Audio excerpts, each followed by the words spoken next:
Hello there! So today I'm going to be reviewing this book, Casino Royale, which is the first in Ian Fleming's James Bond series, in case you didn't know.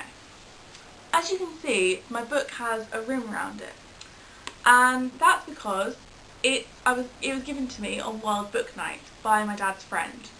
And I wasn't going to read it straight away, but I thought, you know what, I will, because it's not my type of book, as I said in my last review. So I thought I'd give it a go, just to try something different. And I was not disappointed, I have to say. It was actually really, really fast paced, but to the point where I understood what was going on. Although I do have to say, you have to get past the first two chapters, because the first two chapters I was like, I don't understand what half these words mean. Like, chapter 2 is entirely case studies, basically, about the two sort of organisations that 007, James Bond, is trying to take down. So, once I got past that though, and it took me 2 tries, I had to read the first 2 chapters twice in order to be like, I at least understand half of what's going on. But once I got past that and into the main body of the novel, oh my god. I'm getting all fangirly about it because I've never read a James Bond book before, and I've only ever seen one of the films, and that was Skyfall. I'm not a big Bond fan, but I did really, really enjoy it, as I've said before. I'm repeating myself, blah blah blah. Now I am fangirling, but that doesn't mean that I thought it was up there on my list of like top 10 books. I just think it's really good for what I was expecting, because the first 2 chapters weren't promising, and I was like, to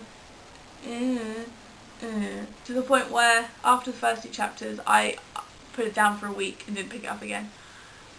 And then I read the rest of it relatively quickly. Not amazingly speedily, but I did read it quite quickly for the book. So, yeah. I think if you're into, like, spy kind of fast-paced action kind of thing, then this is definitely going to be a book you'll enjoy. And I would recommend reading it, just to give it a go if you're not into action, or you don't think you'd be into James Bond. Just give it a try, because I was pleasantly surprised. I'm not convinced I'll be picking up any of the others, the other, like, part of the series. I mean, I probably will in a few years, but they're not on a high priority list. Although I probably will give them a go eventually. If you've read any of the books or watched any of the films but you haven't read this one, then you might be wondering why James Bond is so murderous and happy to kill, and kind of not really, doesn't have that much of a conscience in a lot of situations. Conscience in a lot of situations. Explains it all. And now, I actually like James Bond as a person, well, not a person, a character, more because of this book than I do in the film that I watched. I was kind of like, you're a douche, basically. But now I'm like, oh, okay, I understand.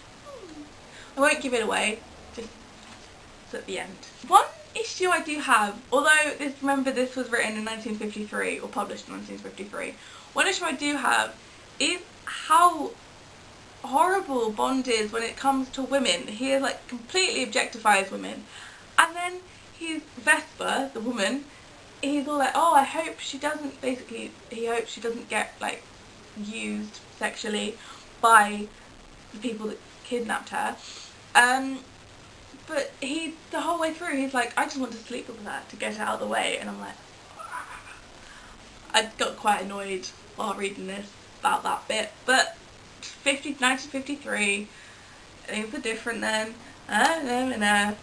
It's not the point. Another thing I think it's important to let you know is that I always got quite confused because it kept talking about millions of francs, and I was like, whoa, he has loads of money, because they're in France, francs. And I was like, why do they have loads of money? But then I was given a translation of how much that equated to, and I wish I'd known that earlier, because like 42 million francs is the equivalent of £42,000. So I was like, whoa, they're paying millions, that's insane. No. But you know, what can you do? So that was... Okay, my quote for you is in chapter 20, I believe. And let me just find it for you. It's quite a long one. Bear with me. There's a good book about goodness and how to be good and so forth, but there's no evil book about evil and how to be bad.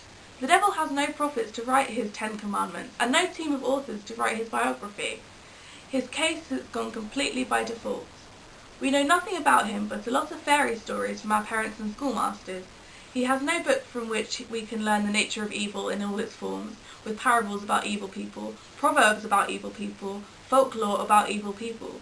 All we have is the living example of the people who are least good, or our own intuition. I liked that because it's saying, well, what is evil, basically, is the question he asks for probably about 3 pages. It's a good question. Bye!